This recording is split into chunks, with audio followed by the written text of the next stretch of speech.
மத்திய கிழக்கிலிருந்து துடைக்கப்படும் அமெரிக்க ராணுவம் ஈராக் துவக்கி வைக்கிறது. அல் ஷிஃபாவில் அட்டூழியம் செய்த ராணுவ அதிகாரியை காலி செய்த ஹமாஸ். அமெரிக்க ராணுவத்தை வெளியேற்றும் ஆப்பிரிக்கா. ஈரான் அந்த இடத்தை நிரப்புகிறது. செங்கடலில் இருந்த அமெரிக்க மாடோ கப்பலை பல கப்பல் எதிர்ப்பு ஏவுகணைகளால் தாக்கிய ஏமன் ஆயுதப்படைகள்.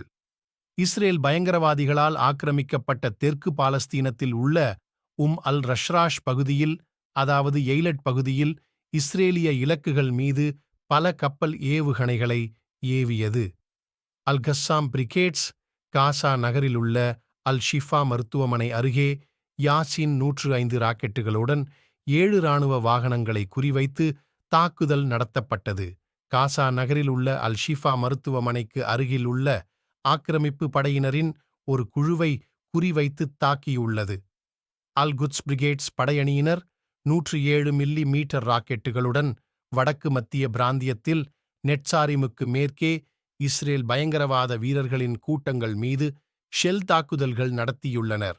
அல் ஷிஃபா மருத்துவ வளாகத்திற்கு அருகில் டேன்டெம் மற்றும் ஆர்.பிஜி குண்டுகளுடன் 2 இராணுவ வாகனங்களை இலக்கு வைத்து தாக்கினர். அல் ஷிஃபா மருத்துவ வளாகத்திற்கு அருகில் இயந்திர துப்பாக்கிகளை பயன்படுத்தி இஸ்ரேல் பயங்கரவாத படையுடன் கடுமையான மோதல்களில் ஈடுபட்டது. இந்த தாக்குதலில் இஸ்ரேல் பயங்கரவாத இராணுவத்தின் முரண்பட்ட உயிரிழப்புகளை உறுதிப்படுத்தியது.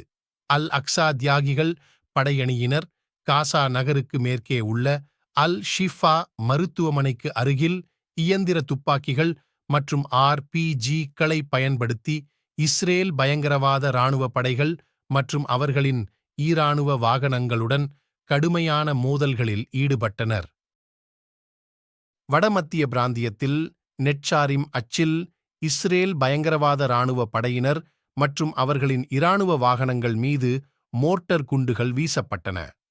காசா நகருக்கு மேற்கு பகுதியில் மோர்ட்டார் குண்டுகளுடன் இஸ்ரேல் பயங்கரவாத இராணுவ வாகனங்களின் கூட்டங்கள் மீது கடுமையான தாக்குதல்கள் நடத்தப்பட்டன. காசா நகரத்திற்கு மேற்கே உள்ள அல் நசர் பகுதியில் ஆக்கிரமிப்பு படைகள் மற்றும் அவர்களது இராணுவ வாகனங்களுடன் இயந்திர துப்பாக்கிகள் மற்றும் ஆர்.பி.ஜி.க்களுடன் கடுமையான மோதல்களில் ஈடுபட்டனர். ஹமாஸின் உட்பிரிவான அல் கசாம் பிரிகேட்ஸ் வெளியிட்ட ஒரு வீடியோவில் இஸ்ரேல் பயங்கரவாத இராணுவ உயர்மட்ட ஷல்டாக் பிரிவில் உள்ள ஒரு வன்மம் மிகுந்த இராணுவ அதிகாரியான இட்ஷார் ஹாஃப்மேன் ஒரு ஸ்னைப்பரால் கொல்லப்படுவதற்கு முன்பு நிழல் போல அந்த நபரை பின்தொடர்வதை அந்த வீடியோ காட்டுகிறது. காசாவில் உள்ள அல் ஷிஃபா மருத்துவமனை முற்றுகை மற்றும் தாக்குதலுக்கு இந்த அதிகாரி பொறுப்பு என்பது குறிப்பிடத்தக்கது. இந்த பயங்கரவாத இராணுவ அதிகாரி கொல்லப்பட்டது இஸ்ரேல் இராணுவத்தில் பணிபுரியும் மற்ற இராணுவ கூலிகளை கலக்கத்தில் ஆழ்த்தியுள்ளது. நைஜீரியாவிலிருந்து துரத்தப்பட்ட அமெரிக்கா.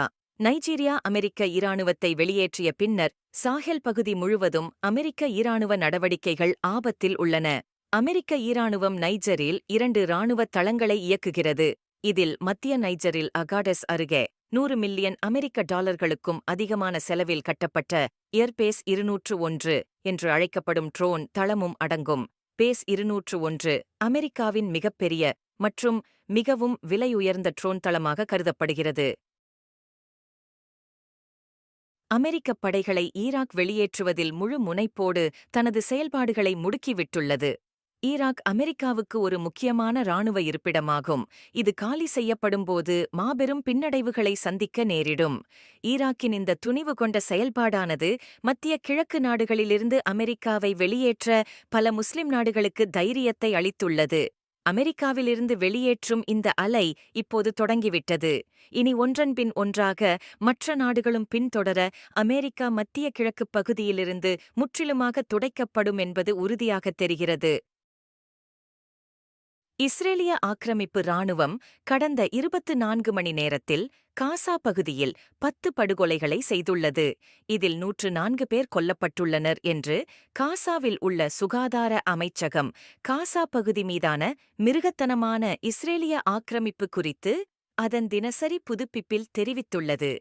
இந்த கொடூரமான படுகொலைகள் அக்டோபர் 7 முதல் காசாவில் இஸ்ரேலால் படுகொலை செய்யப்பட்ட பாலஸ்தீனியர்களின் எண்ணிக்கையை அதிர்ச்சியூட்டும் வகையில் 31,923ஆக உயர்ந்துள்ளன. இந்த எண்ணிக்கை 32,000ஐ நெருங்கும் நிலையில் இஸ்ரேல் காசா மீது வான்வழித் தாக்குதல்களைத் தொடர்ந்து நடத்தி எரிபொருள், தண்ணீர், உணவு மற்றும் மருந்து ஆகியவை காசா பகுதிக்குள் நுழைவதை தடுக்கிறது. மீட்பு நடவடிக்கைகளை கிட்டத்தட்ட சாத்தியமற்றதாக்குகிறது. புனிதமான இந்த ரம்ஜான் மாதத்தில் அதிகமான துவாக்களை பலஸ்தீன மக்களுக்கும் சேர்த்து செய்யுங்கள். துவாக்கள் பலன்கள் கூட எதிரிகள் ஒழிக்கப்பட்டு மத்திய கிழக்கில் மலர்ச்சி ஏற்படும் என்பது திண்ணம். நன்றி.